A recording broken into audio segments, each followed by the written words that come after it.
কুরআন ও হাদিসের আলোকে গুরুত্বপূর্ণ বয়ান পেশ করবেন জনাব মৌলভী মোহাম্মদ সাইফুল ইসলাম বিলালী সাহেব, ইমাম ও খতিব, বালিয়াবাঙ্গা জামে মসজিদ।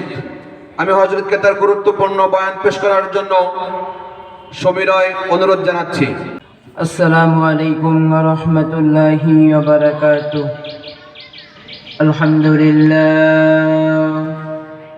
আলহামদুলিল্লাহি নাহমাদুহু ওয়া নুসাল্লি আলা রাসূলিহিল কারীম।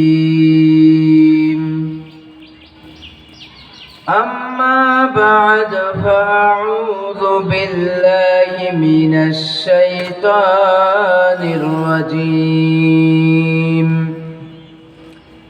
বিসমিল্লাহির রহমানির রহিম।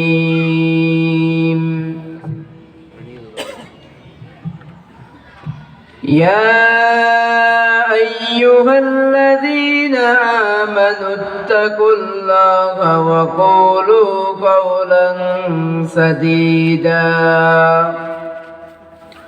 ওয়া ক্বালা তাআলা في شان حبيبه إن الله وملائكته يصلون على النبي يا أيها الذين آمنوا صلوا عليه وسلموا تسليما اللهم صل على محمد وعلى آل محمد كما صليت على إبراهيم وعلى آل إبراهيم إنك حميد مجيد اللهم بارك على محمد وعلى آل محمد كما باركت على إبراهيم وعلى آل إبراهيم إنك حميد مجيد الحمد لله। ঐতিহ্যবাহী বলুয়া দারুল কোরআন কওমি মাদ্রাসা এতিমখানার উদ্যোগে আজকে মাহফিলের সম্মানিত শ্রোতাভাজন সভাপতি, যেখানে উলামায়ে কেরাম, আশপাশ থেকে আগত মুরাব্বি আজম, সমবয়সী যুবক ভাইরা, পর্দার আড়ালের অবস্থানরত আমার সম্মানিত মা ও বোনেরা, আল্লাহ পাক রব্বুল আলামিনের দরবারে শুকরিয়া আদায় করি। আল্লাহ পাক রব্বুল আলামিন আমাকে আপনাকে দুনিয়াবি প্রতিকূল পরিবেশ থেকে অনুকূল পরিবেশে নিকৃষ্ট জায়গা থেকে উৎকৃষ্ট জায়গায় কোরআন ও হাদিসের মজলিসে, হুজুর পাক সাল্লাল্লাহু আলাইহি সাল্লাতু ওয়াসসালামের তরিকার মজলিসে আমাদেরকে আসার ও বসার তৌফিক দান করেছেন। এই জন্য আল্লাহ পাক রব্বুল আলামিনের দরবারে শুকরিয়া আদায় করি আলহামদুলিল্লাহ। আল্লাহ পাক রব্বুল আলামিনের হুকুম ছিল বিধায় আজকে এখানে মাহফিল হইতে পেরেছে। যদি আল্লাহ পাক রব্বুল আলামিনের হুকুম যদি না থাকতো, আল্লাহ তাআলা যদি আমাদের কবুল যদি না করতো, আজকে এখানে মাহফিল হতে পারতো না। আল্লাহ পাক রব্বুল আলামিন কবুল করেছে বিধায় এখানে মাহফিল হইতেছে। আল্লাহ পাক রব্বুল আলামিন যুগে যুগে নবী রাসূল পাঠিয়েছে। আমার আপনার নবী জনাবে হযরত মুহাম্মদ মুস্তাফা সাল্লাল্লাহু আলাইহি সাল্লাম আমরা হতে পেরেছি। নবীজি সাল্লাল্লাহু আলাইহি সাল্লাম উম্মত আমরা হতে পেরেছি। আমরা মুসলমান। আমি আপনাকে কালিমা পড়ে দিয়েছি লা ইলাহা ইল্লাল্লাহু মুহাম্মাদুর রাসূলুল্লাহ, যাতে করে আমাকে মুসলমান বলে, হিন্দু না বলে, বৌদ্ধ না বলে, খ্রিস্টান না বলে। এই কারণে আমি আপনাকে কালিমা পড়ে নিয়েছি লা ইলাহা ইল্লাল্লাহু মুহাম্মাদুর রাসূলুল্লাহ, যে ঈমান এনেছি আল্লাহ তাআলার প্রতি,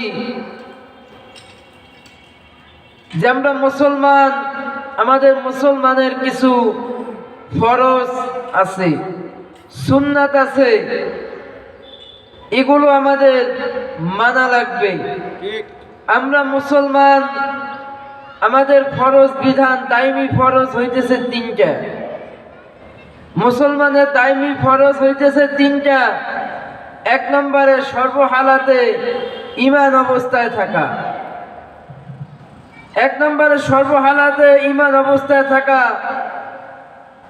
দ্বিতীয় নম্বরে নিজের পরিবারকে পর্দায় রাখা, তৃতীয় নম্বরে সতর ঢাকিয়ে রাখা।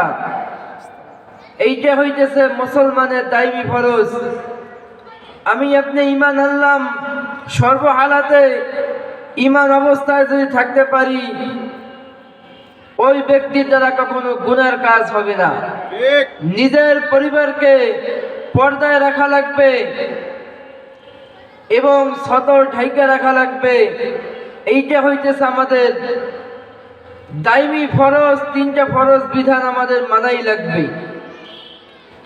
এরপরে আমরা যে আমাদের দায়মি সুন্নাত আছে, দায়মি সুন্নাত 10টা সুন্নাত, দায়মি সুন্নাত মানাই লাগবে। এগুলো সুন্নাত যদি আল্লাহর ফরজ বিধান মানতে যদি পারি, সুন্নাত মানতে যদি পারি, অবশ্যই আল্লাহ পাক রব্বুল আলামিনের ওসিলাই আল্লাহ তাআলা আমাদেরকে জান্নাত দিতে পারেন। আল্লাহ পাক রব্বুল আলামিন যে আমাদেরকে এই দায়মি সুন্নাতগুলো, ফরজগুলো আমাদের অবশ্যই মানা লাগবে। আল্লাহর ফরজ বিধান সর্বহালাতে ঈমান অবস্থায় যদি থাকতে যদি পারে, আল্লাহর হুকুম হাকাম কখনো অমান্য করতে পারবো না। যে আল্লাহ পাক রব্বুল আলামিনকে সব সময় ভয় করা লাগবে। আল্লাহ পাক রব্বুল আলামিন বলতেছে, ইয়া আইয়ুহাল্লাযীনা আমানুত্তাকুল্লাহ, হে মুমিনগণ তোমরা আমাকে ভয় করো। আল্লাহ পাক রব্বুল আলামিনকে ভয় করা লাগবে, ভয় করার মতো। আল্লাহ পাক রব্বুল আলামিনের ভয় অন্তরে যদি ঢুকাইতে যদি পারি, আমি আপনি যত গুনাহগার হই না কেন, আল্লাহ পাক রব্বুল আলামিন আমাদেরকে মাফ করে দেবে। হযরত আবু বকর সিদ্দিক রাদিয়াল্লাহু তাআলা আনহু কুফা নগরীতে আগমন করলো। কুফা নগরীতে যখন আবু বকর সিদ্দিক রাদিয়াল্লাহু তাআলা আগমন করলো, ওই কুফাবাসীর ভিতর একজন যুবক মারা গেল, নাম তার জুরাত। জুরাত নামক এক ব্যক্তি মারা গেল। ইতিমধ্যে আবু বকরকে বলতেছে, ও ভাই আবু বকর, আপনি আমাদের এলাকায় এসেছেন, আমরা খুব ভাগ্যবান। আমাদের এলাকায় একজন যুবক মারা গিয়েছে, নাম তার জুরাত। আপনি তার জানাজার নামাজটা একটু আদায় করাইবেন। তখন আবু বকর বলতেছে, চলো চলো। তখন জুরাত নামকের ব্যক্তির যখন জানাজার নামাজ আদায় করানো হইল, দাফন কাফন সম্পন্ন করার পর আবু বকর সিদ্দিক রাদিয়াল্লাহু তাআলা আনহু যখন কুফাবাসী থেকে ফিরে যখন আসতেছিল, পিছন দিক থেকে একজন বৃদ্ধা মহিলা আবু বকর সিদ্দিক রাদিয়াল্লাহু তাআলা আনহুর পাঞ্জাবি মোবারক কিনে ধরলো। কিনে ধরার পরে তখন বলতেছে, ও মাগো আপনি কে? তখন ওই বৃদ্ধা মহিলা বলতেছে, আবু বকর, আপনি যে কিছু সময় আগে যা জানাজার নামাজ আদায় করেছেন, সে আর কেউ না, সে আমার একমাত্র সন্তান।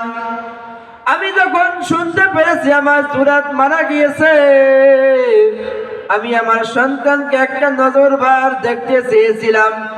আমার সন্তানের মৃত্যুর খবর শুনে আমি বেহুশ হয়ে পড়েছিলাম। আর যখন হুঁশ ফিরে আসলো, কুফাবাসীরা বলতেছে, আপনার জুরাতের কপাল খুব ভাগ্যবান, ভাগ্যবান। আমি তখন জিজ্ঞেস করলাম কি কারণে? তখন বলতেছে, আপনার সন্তানের জানাজার নামাজ আদায় করেছে, জানাজার নামাজ পড়াইছে হযরত আবু বকর। আমি তখন মনে মনে চিন্তা করলাম, আমার সন্তানকে তো আমি দেখতে পারি নাই, আমি এই পথে দাঁড়িয়ে থাকি, নিশ্চয়ই আপনি এই পথ দিয়ে যাবেন, এরপরে আমি আপনাকে জিজ্ঞেস করব। তখন বলতেছে, আবু বকর বলতেছে, আপনার কি প্রশ্ন আপনি বলেন। তখন বলতেছে, আমি আমার সন্তানকে দেখতে পারি নাই, আমি আমার সন্তানকে একটিবার দেখতে চাই। আবু বকর সিদ্দিক রাদিয়াল্লাহু তাআলা আনহু বলতেছে, ও মাগো, বৈধ নয় মানুষকে দাফন কাফন করানোর পরে দ্বিতীয়বার তাকে দেখানো, কবর থেকে উঠে বৈধ নয়। তখন বলতেছে, হে আবু বকর, আমি তো জানি বৈধ নয়, কিন্তু আপনার সঙ্গে আল্লাহর সঙ্গে, আল্লাহ নবীর সঙ্গে ভালো একটা সম্পর্ক আছে। আপনি মুরাকাবায় বসে যান, যদি আল্লাহর তরফ থেকে হুকুম যদি হয় আমার সন্তানকে একটিবার দেখতে চাই। আবু বকর সিদ্দিক রাদিয়াল্লাহু তাআলা আনহু মুরাকাবায় বসে গেল। কিছু সময় পরে আবু বকর সিদ্দিক রাদিয়াল্লাহু তাআলা আনহু আবার কুফা নগরীতে আগমন করলো। এসে বলতেছে, ও কুফাবাসীরা তোমরা আসো, চলো জুরাতের কবরের কাছে চলো, জুরাতের কবর খনন করা হোক। তখন বলতেছে কুফাবাসীরা বলতেছে, কেন কবর খনন করা হবে? ওই জুরাত নামের কবর খনন যখন করা হলো, কবর যখন পুনরায় খনন যখন করা হলো, কবরের দিকে তাকিয়ে আবু বকর সিদ্দিক রাদিয়াল্লাহু তাআলা আনহু বেহুশ হয়ে কবরের পাশে পড়েছিল। তখন কুফাবাসীরা আবু বকর সিদ্দিক রাদিয়াল্লাহু তাআলা আনহুকে হুশ যখন ফিরে আসলো, আসার পরে তখন কুফাবাসীরা বলতেছে, ও আবু বকর আপনি কি দেখে বেহুশ হয়ে রইলেন? তখন কুফাবাসীরা বলতেছে, আপনি কি জিনিস দেখিয়ে বেহুশ হয়ে পড়ে রইলেন? আবু বকর বলতেছে, আমি কবরের ভিতরে এমন কিছু দৃশ্য দেখেছি যা দেখার পরে আমি বেহুশ হয়ে পড়ে রইলাম। তখন কুফাবাসীদেরকে বলতেছে, আগে বলো জুরাত নামক ব্যক্তি কেমন ছিল? তখন কুফাবাসীরা বলতেছে যে জুরাত নামক ব্যক্তি তেমন কোনো ভালো ব্যক্তি ছিল না, যত খারাপি কাজ ছিল ওই জুরাত নামক ব্যক্তি সকল খারাপি কাজ করতে থাকতো, সে কোনো ভালো কাজ করি নাই, কোনো ভালো কাজ করি নাই। তখন বলতেছে আবু বকর বলতেছে, না না তোমরা মিথ্যা কথা বলতেছো, যদি জুরাত নামক ব্যক্তি যদি কোনো খারাপ কাজ যদি করতোই আমি তার কবরের ভিতরে এই দৃশ্য দেখতে পাইতাম না, নিশ্চয় জুরাত নামক ব্যক্তি কোনো ভালো কাজ করেছে। তখন কুফাবাসীরা বলতেছে, না না কোনো ভালো কাজ করে নাই, আপনি বলেন কবরের ভিতর কি দেখে আপনি বেহুশ হয়ে পড়ে রইলেন? তখন বলতেছে, কুফাবাসীরা শোনো, তোমাদের কথার সঙ্গে আমি জুরাতের কবরের সঙ্গে মিল পাই না। যদি জুরাত যদি ভালো কাজ যদি নাই যদি করতো আমি তার কবরের ভিতরে তিনটা রাস্তা দেখতে পাইতাম না। একটা রাস্তা দেখতে পেরেছি জান্নাতের দিকে চলে গিয়েছে, আর একটা রাস্তা মদিনার দিকে চলে গিয়েছে, আর একটা রাস্তা আসমানের দিকে চলে গিয়েছে। আমি এই তিনটা রাস্তা দেখার পরে আমি বেহুশ হয়ে পড়ে রইলাম। তখন ইতিমধ্যে কুফাবাসীরা কোনো জবাব দিতে পারে না। জবাব না দেওয়ার কারণে আবু বকর সিদ্দিক রাদিয়াল্লাহু তাআলা আনহু রাতের বেলা ঘুমাইলো। রাতের বেলা ঘুমের মাধ্যমে স্বপ্নে দেখতেছে আল্লাহর নবী আবু বকরের সঙ্গে দেখা করার জন্য চলে আসছে, আর আল্লাহর নবীর বাম পাশে ওই জুরাত নামক ব্যক্তি দাঁড়িয়ে আছে। তখন আবু বকর সিদ্দিককে আল্লাহর নবী সাল্লাল্লাহু আলাইহি ওয়াসাল্লাম বলতেছে, ও আবু বকর কি টেনশন করতেছো? তখন বলতেছে, ইয়া রাসূলুল্লাহ ইয়া হাবিবাল্লাহ আমি খুব টেনশন করতেছি। আল্লাহর নবী বলতেছে, এই যে আমার বাম পাশে যে ব্যক্তি তুমি কি তাকে চিনো? তখন বলতেছে, ইয়া রাসূলুল্লাহ ইয়া হাবিবাল্লাহ হ্যাঁ আমি তো ওই ব্যক্তিকে চিনি, আমি তো ওই ব্যক্তিকে গতকাল কি জানাজার নামাজ আদায় করাইয়া নিজ হাতে দাফন কাফন সম্পন্ন করাইছি, তাহলে আমি তো ওই ব্যক্তিকে অবশ্যই চিনি। তখন বলতেছে, হ্যাঁ তুমি চিনতে পেরেছো।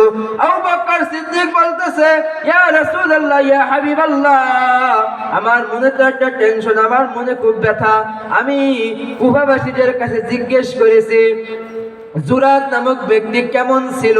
কুফাবাসীরা বলতেছে কোনো ভালো ব্যক্তি ছিল না, যত খারাপি কাজ ছিল ওই জুরাত নামক ব্যক্তি করেছে, যত খারাপি কাজ ছিল অন্যায় অশ্লীল কাজ ছিল সকল কাজগুলো জুরাত করেছে। আর কুফাবাসীরা বলেছে এই কথা, আর আমি কবরের ভিতর দেখেছি এই দৃশ্য, এর সঙ্গে আমি তো কোনো মিল পাইতেছি না। আল্লাহর নবী সাল্লাল্লাহু আলাইহি ওয়াসাল্লাম বলতেছে, ও আবু বকর টেনশন কইরো না, এই ব্যক্তি ঠিক আছে কুফাবাসীরা বলেছে সে যত খারাপি কাজ ছিল সকল খারাপি কাজগুলো করেছে, কিন্তু সে হঠাৎ যখন এশারের সময় আল্লাহর ভয় তার অন্তরে ঢুকেছে বিধায় আল্লাহ পাক পাক রব্বুল আলামিনকে এত পরিমাণ ভয় করেছে, আল্লাহর ভয়ে সে এশারে নামাজ আদায় করতে গিয়েছে। এশারে নামাজ আদায় করার পরে সিজদার ভিতরে ওই জুরাত নামক ব্যক্তি ইন্তেকাল করেছে।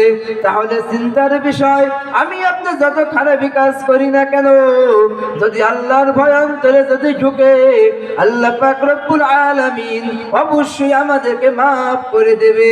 এই কারণে আল্লাহ পাক রব্বুল আলামিন বলতেছে, হে মুমিনগণ, তোমরা আমাকে ভয় করো। আল্লাহ পাক রব্বুল আলামিনকে ভয় করা লাগবে।